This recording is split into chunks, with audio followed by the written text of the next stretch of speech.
Okay, so now it's time to begin creating, editing, putting together, however you'd like to call it, your first reflection video. We're going to do just a reflection video for your GIMP project because I'm not going to show you how to do the iMovie project. It's the exact same process. So everything that I show you here for your GIMP project is the exact same for your iMovie project. And remember, you're making two different reflection videos. One for GIMP, one for iMovie. Alright, so at this point you should have already downloaded your two projects, one from GIMP, one from iMovie, to be used in your project. You also should have completely filled out this document. Now if you see, I have all of my GIMP answers already chosen here. This entire right-hand column is filled out. Alright, so to begin, we're going to add a title to begin. Our reflection video is very title focused, you'll notice. So what we have here is your name. You write whatever your name is, but I'm going to write Mr. DeCola's GIMP reflection video. Now, you will write either GIMP or iMovie, but we're doing GIMP here, so we're going to write GIMP. And then, of course, the year, 2019. You're obviously going to write whatever year it is. I'm filming this in 2019, but you may be watching this in 2020. Who knows? Maybe this video is still happening in 2030. Who knows? Now, if you see our title here, it says exactly what we wanted to say. Now, we also have to put a second title that says, first, the finished product, okay? First, the finished product. That way, whoever's viewing this video knows what's about to come. So they say, reflection video, and then our second title screen says, first, the finished product. So we have two title screens to begin. After you've made those first two title screens, it is very important that we put in our project. So from a Finder face, we are going to drag in the project that we downloaded. Just like so. Okay. Now if you notice, it zooms for some reason. So if we click on our photo, the crop options, we just want it to fit. Now, by default, it should last 4.0 seconds, which is exactly 4 seconds, and it should look like this. Okay, it comes up, our title ends, yada yada yada, and boom, there it is. 4 seconds of our project. Now, if you feel as though somebody should look at your project for more than 4 seconds, you have the option to go up to 10 seconds. So we can change this from 4 seconds to 10 seconds if you'd like. Say, for example, if you're doing the comic strip, it does make sense to have a larger time, okay? But at the minimum, it has to be 4 seconds. And there it is, 4 seconds. After you have done that, you then have to make a title screen. And why don't we do... Your two options here will either be far, far away or scrolling credits. I would suggest far, far away, and here's why. If we drag in far, far away, we are going to make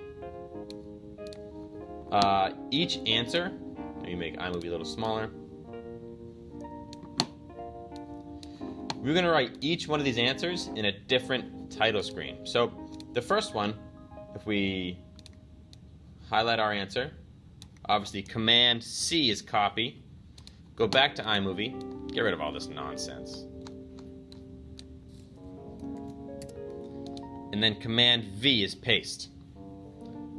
Now, it looks like nothing happened, but it's because we highlighted in black. So let's change our color to, let's say, yellow maybe, make the size bigger, and look at that. So you paste, you have to change the color and make it larger. And just like that, we're scrolling through our answer. And that's our first answer. Let's do that again. So if we go, we take our far, far away, we drag it in. We highlight our text. Command C is copy, of course. Command C is copy. We come back, we delete, and we paste. Command V is paste. Now you won't be able to see it, but if we highlight, we'll be able to see our answer. Change the color. Let's go yellow so it's nice and bright. Change the size. And just like that, you have an answer.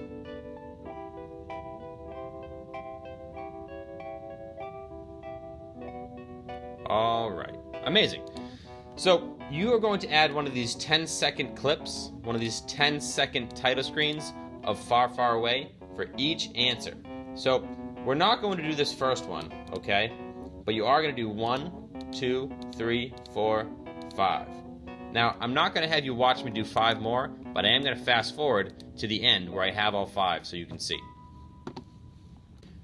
Okay, so you can see now that I have added all of my reflections, 1, 2, 3, 4, and 5. I've even added music throughout. That should be this long. And I've added my logo again, my project again. So we have our project and we have our project again. So just to confirm, you should have these 2 intro slides. 1, 2, your project, and then 1, 2, 3, 4, 5 answers. So those 5 answers, once again, are represented by question, oh, as I mess this around, question number 1, 2, 3, 4, and 5. And you can absolutely copy and paste them in and change the color. You don't have to retype everything. Just as a final reminder, do not put this answer into any of these, okay? You don't have to do that. So this is exactly what your GIMP project reflection should look like. Now, I'm not going to show you how to do your iMovie reflection because it's the same process, but keep in mind, there are a couple differences. We're not going to put our project twice. You only have to put your project once here, okay? And you're not going to add music during the video. But there will be a screenshot for you to reference to see what your iMovie reflection timeline should look like. Thank you.